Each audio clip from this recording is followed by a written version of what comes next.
The arrest and conviction of David Berkowitz, the notorious son of Sam, shocked the world and sparked significant public outcry and legal debate. While the case may have been resolved in terms of Berkowitz's guilt and sentencing, the wider implications of his notoriety, especially the potential for him to profit from his crimes, led to the creation of a unique and controversial piece of legislation, the Son of Sam Law. This law would forever change how society views the commercialization of criminal actions and influence how future criminal cases were handled in terms of victims' rights and media ethics. This chapter explores the genesis of the Son of Sam Law, its purpose, impact, and the long-lasting repercussions it has had on both the legal landscape and the public's view of justice and victim compensation.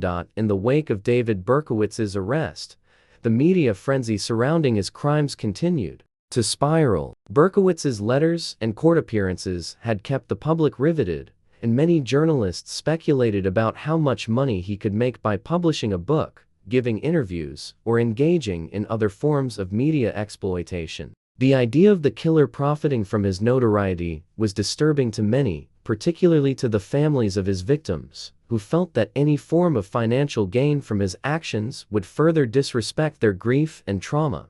The case raised important ethical questions about whether criminals, particularly high-profile killers like Berkowitz, should be allowed to profit from their crimes. While Berkowitz had been sentenced to life in prison, the thought that he could cash in on his notoriety, telling his story to the highest bidder, struck a raw nerve in the public consciousness. This controversy ultimately spurred lawmakers to act. In 1977, just months after Berkowitz's arrest, the state of New York passed the Son of Sam Law. The law was designed to prevent criminals from profiting off their crimes through book deals, interviews, or any other form of media that could generate financial gain. Under the law, any earnings made by convicted criminals from their stories would be seized and redirected to the victims or their families. The legislation was a direct response to the fear that Berkowitz, as a highly publicized killer, could capitalize on his infamy. The Son of Sam Law sought to ensure that the families of victims, who had already suffered immeasurable loss,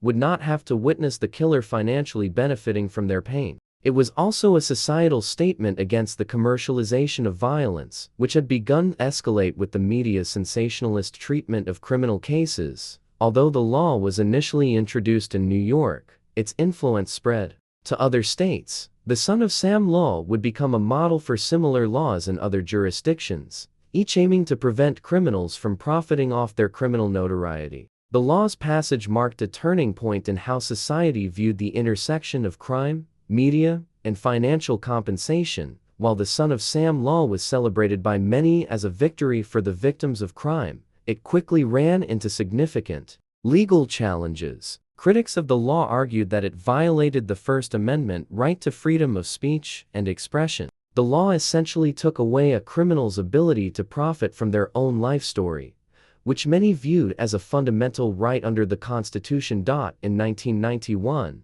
the U.S. Supreme Court ruled that parts of the Son of Sam Law were unconstitutional. The court argued that the law violated the rights of criminals to freely profit from their life stories. This decision led to the amendment and eventual dismantling of the law. However, despite the eventual legal invalidation of the original Son of Sam Law, its influence on public perception and legal discussions about victims' rights remained profound.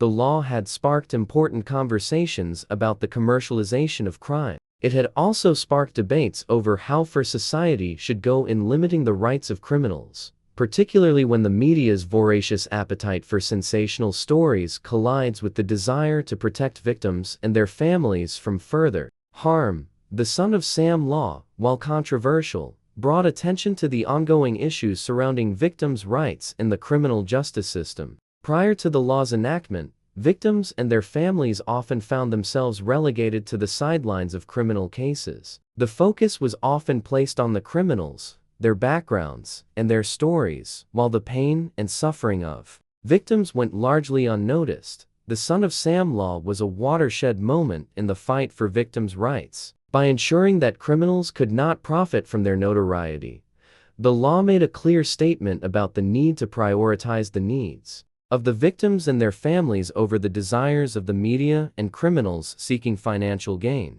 It was one of the first significant legal steps taken to address the exploitation of crime victims in the media and set the stage for future advocacy for victims' rights.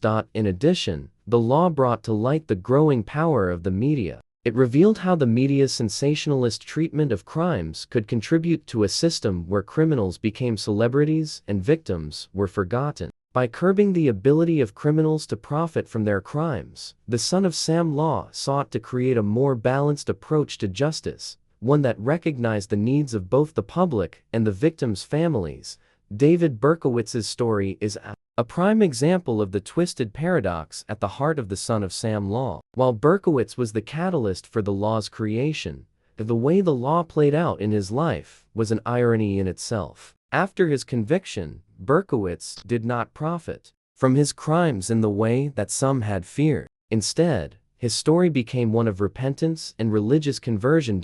In the years after his arrest, Berkowitz gave interviews, but they were not focused on his past crimes. Rather, he spoke about his newfound faith and remorse. He expressed regret for his actions and sought to distance himself from the persona of the Son of Sam. His efforts to atone for his sins led to a complex narrative, one where he was no longer the cold-blooded killer the media had initially portrayed, but a man seeking forgiveness from both God and the public.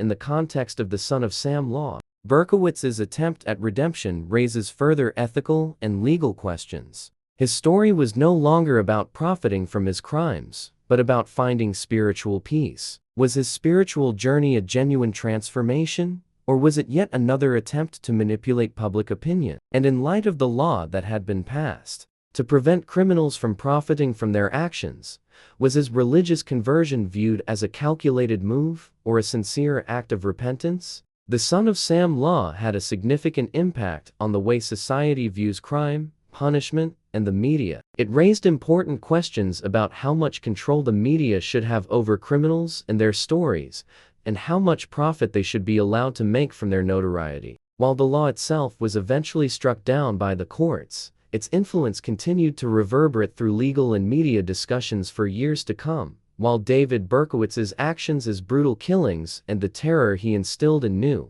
York City are deeply ingrained in the collective memory of the city and the nation, his legacy has taken on many forms over the years. His story is not just one of violent crime, but also a reflection of society's ongoing grappling with the darker aspects of the human psyche and the complex relationship between media, justice, and the criminal mind.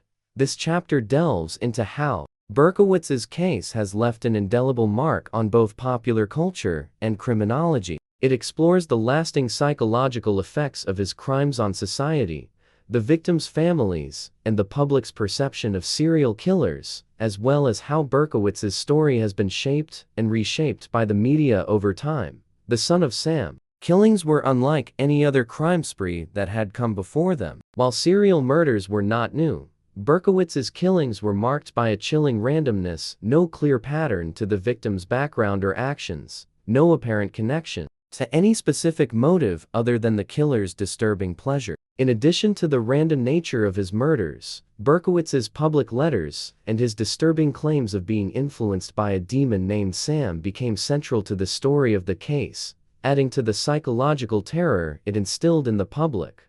The psychological impact on the citizens of New York, especially those who lived in the affected neighborhoods, was profound. For over a year, the city was on edge. People feared being the next target. The randomness of the killings led many to feel vulnerable in their own homes, in their cars, or even on the street. The media's relentless coverage of the case, combined with the killer's taunting letters, kept the fear alive, contributing to the collective trauma of a city already struggling with crime and social unrest. Psychologists have argued that the Son of Sam case represents a case study in how a killer's public persona, shaped by his taunting media presence, can exacerbate public fear and anxiety. Berkowitz didn't just kill. He manipulated the media and the public, extending his reach far beyond his immediate victims. His actions, and the fear he created, spread beyond the realm of criminal justice into the fabric of society itself. The psychological toll wasn't just on the victims or their families. It was on an entire city that had to live in fear, wondering who would be next.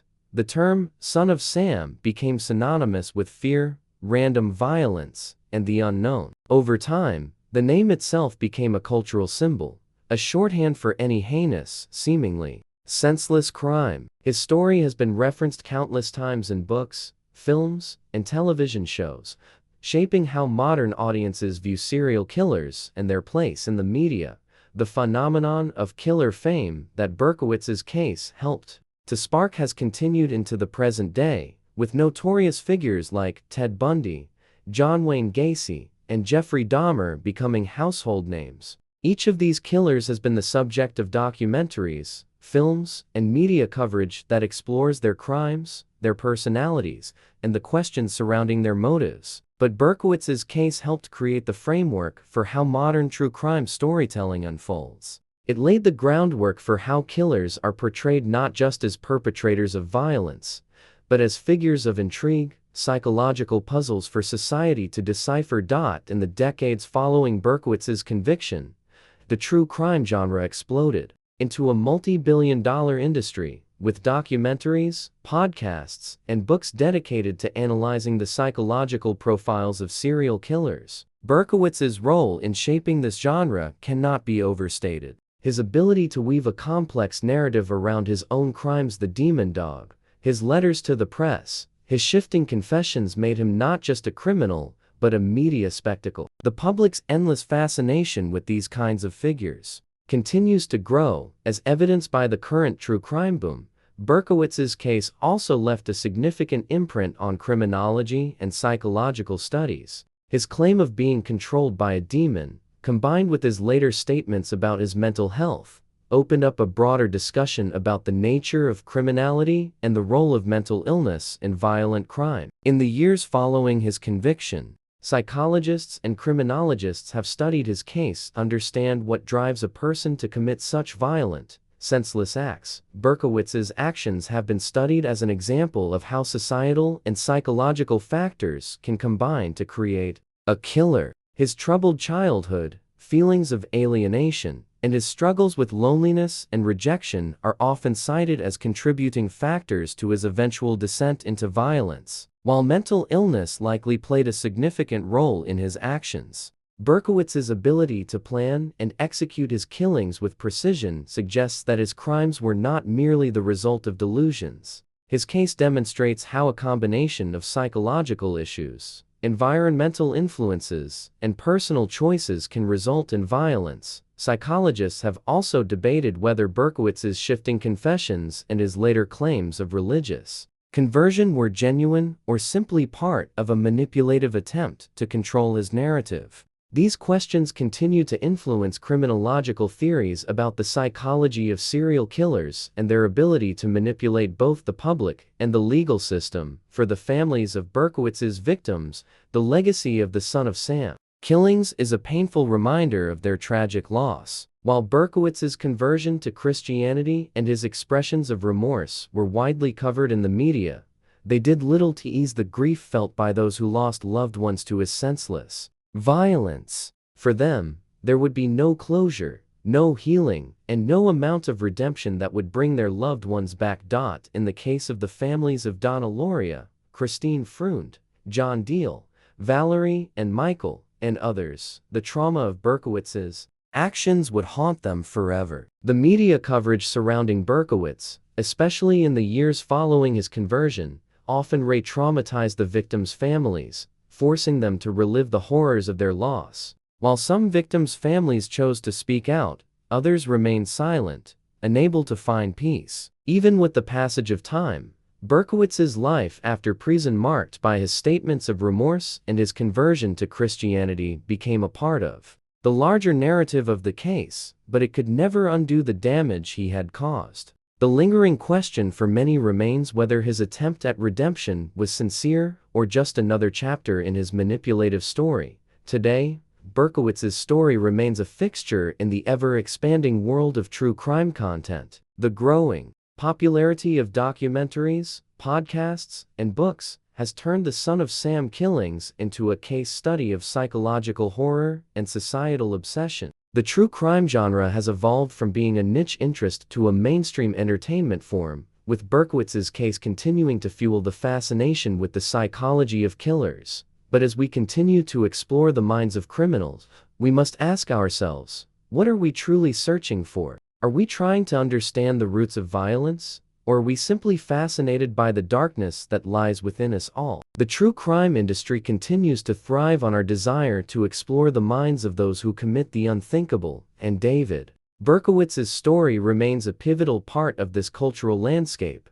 David Berkowitz, the son of Sam, continues to haunt the public imagination. His case, now a symbol of fear, mystery, and psychological complexity, raises questions about crime, punishment, and the capacity for change. As Berkowitz lives out his life sentence in prison, the unanswered questions about his motives, his remorse, and his true identity remain. What do we really know about David Berkowitz? And what does his story say about the nature of Eve, redemption, and the human condition? In the next chapter, we will explore the final chapters of Berkowitz's life in prison, his ongoing interviews, and the continuing media fascination with his case. Can we ever fully understand the mind of the Son of Sam, or is his story one that will forever remain a mystery? Stay tuned as we uncover the final layers of David Berkowitz's chilling legacy. Please subscribe, like, share, and drop comment below.